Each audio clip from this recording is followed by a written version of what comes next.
When you're applying for a Schengen visa, there are many critical steps, but one of the most important decisions you'll make happens before you even submit a single form: choosing the correct country to apply to.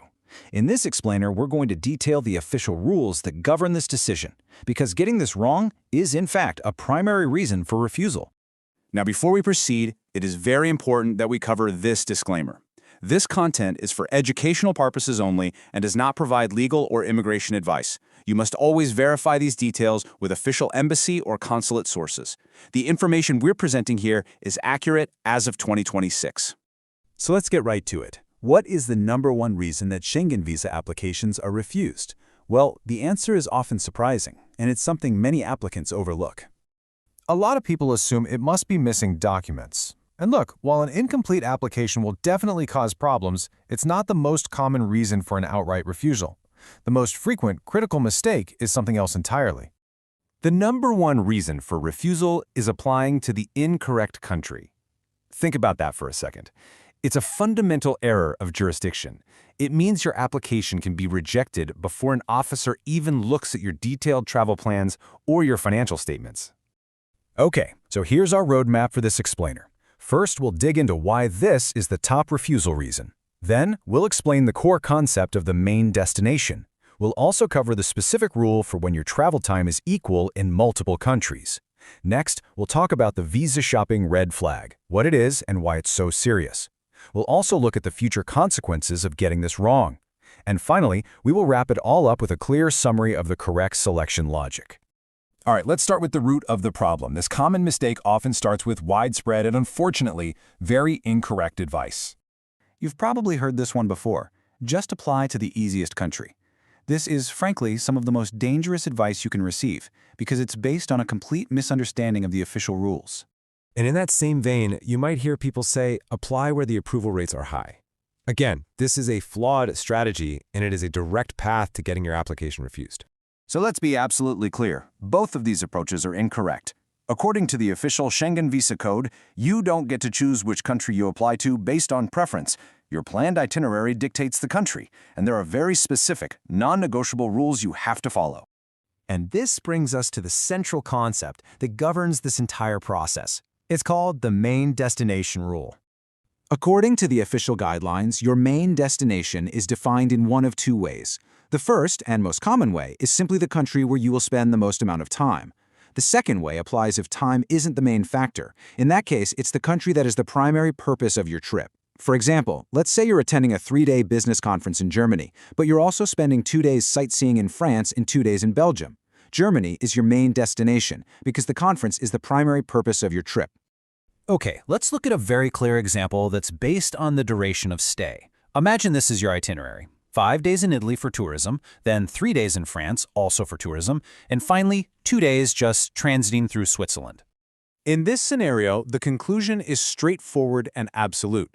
You are spending the most time in Italy, making it your main destination. Therefore, you must apply to the Italian embassy or consulate. Applying to France, even if you think it's easier or you find an earlier appointment, is a violation of the rules and will almost certainly result in a refusal. But what happens when that longest stay rule doesn't give you a clear answer?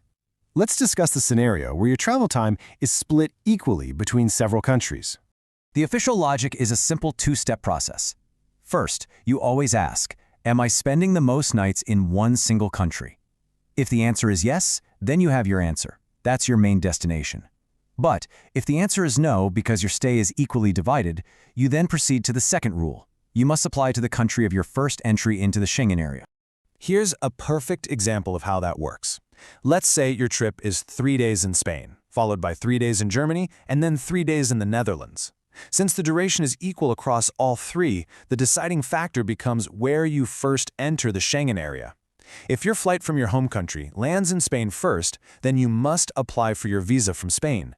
It's crucial to remember this. Your itinerary determines the embassy, not the other way around.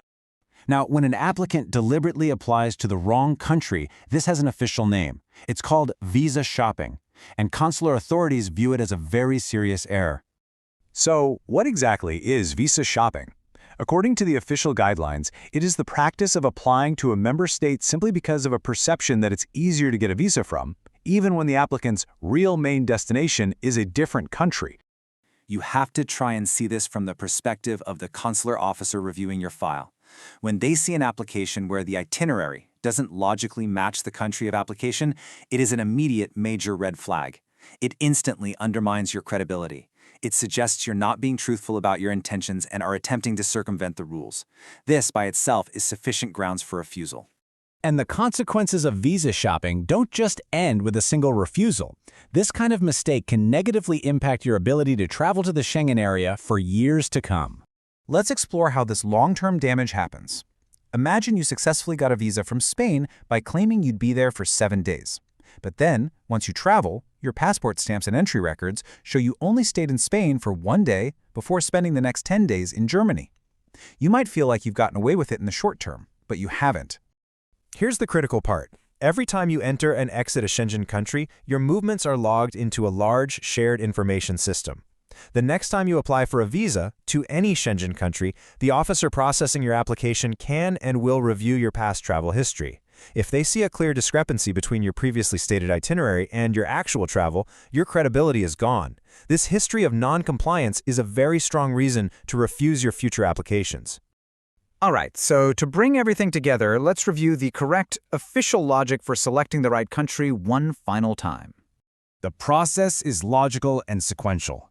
Step 1. You must identify the single country where you will spend the most nights. If there is a clear winner, that is where you apply. Step 2. Only if the number of nights is equal in 2 or more countries do you then identify your first point of entry into the Schengen area. That becomes the country where you must apply. By following these 2 steps, in this order, you will ensure you are applying to the correct jurisdiction.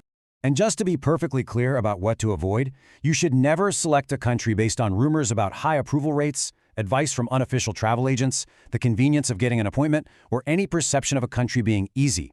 These are all incorrect approaches that lead directly to refusal.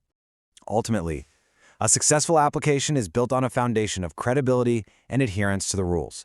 So you must choose logic over shortcuts, and you must choose official rules over rumors. Your travel history becomes a permanent record of your reliability, so it is essential to ensure it is accurate from your very first application.